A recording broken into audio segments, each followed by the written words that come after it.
Hi అండి, అందరికీ నమస్కారం. మరి మా ఛానల్ని మరి అభివృద్ధి పదంలో ముందు తీసుకెళ్తున్నాం. మా సబ్స్క్రైబర్స్ అందరికీ ధన్యవాదాలండి. మరి ఈరోజు నేను వాడపల్లి శ్రీ 7 వారాల శ్రీ వెంకటేశ్వర స్వామి సన్నిధికి వచ్చాను. మరి అక్కడ వీడియో చేద్దామని అడిగితే వాళ్ళు అనుమతి ఇచ్చారు. మరి ఎంతవరకు అయితే అంతవరకు మీకు చూపించే ప్రయత్నం చేస్తానండి. మరి ఇప్పుడు మనం లోపలికి వెళ్తున్నాము, రండి. ఇలా లోపలికి వెళ్తున్నామండి. లోపలికి వెళ్ళిన తర్వాత ఇక్కడ అందరూ కూడా ఇవాళ 7 వారాలు అయిన వాళ్ళు అభిషేకాలు కూడా అవుతున్నాయండి. ఈరోజు ఆదివారం చాలా రష్గా ఉంది, అలా చాలా రష్గా ఉందండి. అభిషేకాలు అవుతూ ఉన్నాయి. జనాలందరితో కొంచెం మాట్లాడే ప్రయత్నం చేద్దాం మనం.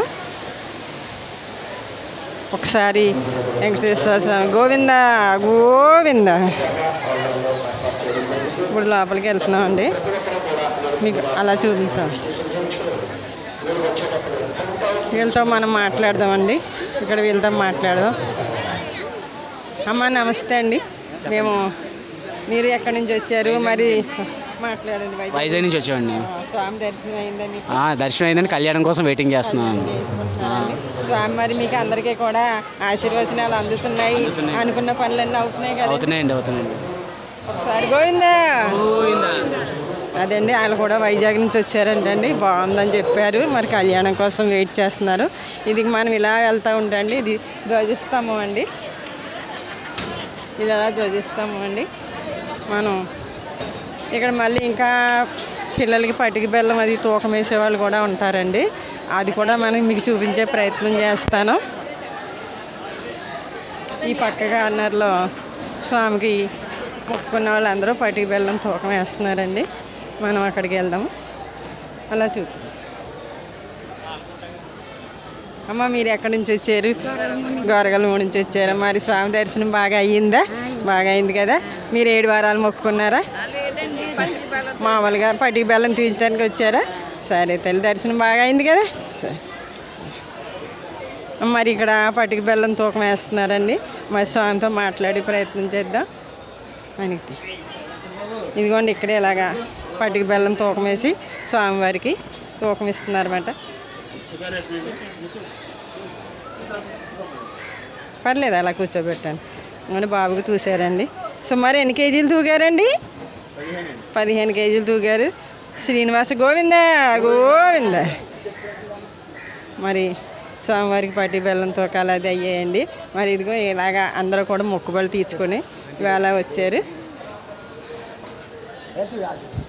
అలాగే మరి పక్కన మనకి శివాలయం ఉందండి. ఈ ప్రాంగణంలో ఈ శివాలయం కూడా చూపిస్తున్నాను. అలా శివాలయం అండి.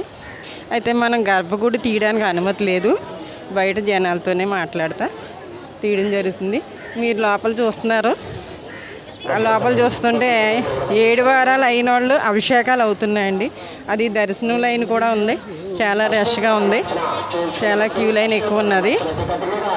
దానివల్ల లోపలికి వెళ్ళడానికి అనుమతి లేదు. మరి ఇదేమో శివాలయం అండి బయట. మరి శివాలయం కూడా మీకు చూపించే ప్రయత్నం చేస్తున్నాను. ఇక్కడ ఏంటంటే ప్రాముఖ్యత 7 వారాలు స్వామికి మొక్కుకుని 7 వారాలు రావడం, 8వ వారం స్వామికి అభిషేకం చేయించుకోవడం, అనుకున్న పనులన్నీ స్వామి వెంటనే తీరుస్తాడని ప్రగాఢ విశ్వాసం అందరికీ ఉందండి. నాకు కూడా అనుభవం ఉంది, స్వామి అలా చేయిస్తారని. ఇది శివాలయం అండి, పక్కనే ఉంది శివాలయం.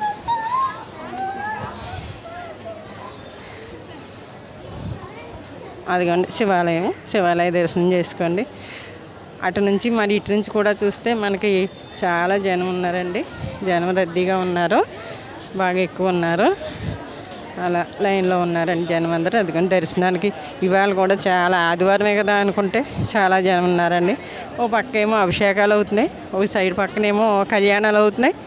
చాలా రష్గా ఉంది. లోపలికి వెళ్ళడానికి అనుమతి లేదు. మరి మీకు కొంతవరకే చూపించాను. మరి మీరందరూ కూడా 7 వారాలు అనుకుని చేసుకుని కోరికలు తీర్చుకోండి.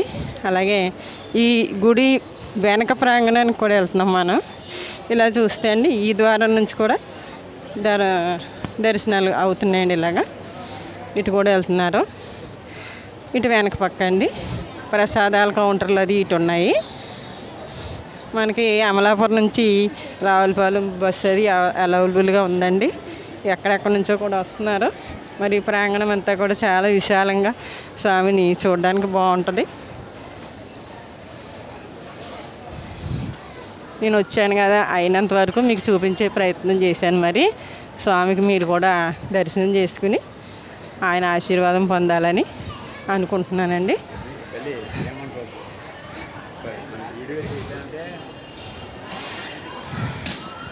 సరే అండి, మరి మా ఛానల్ నచ్చితే లైక్ చేయండి, సబ్స్క్రైబ్ చేసుకోండి. ధన్యవాదాలండి.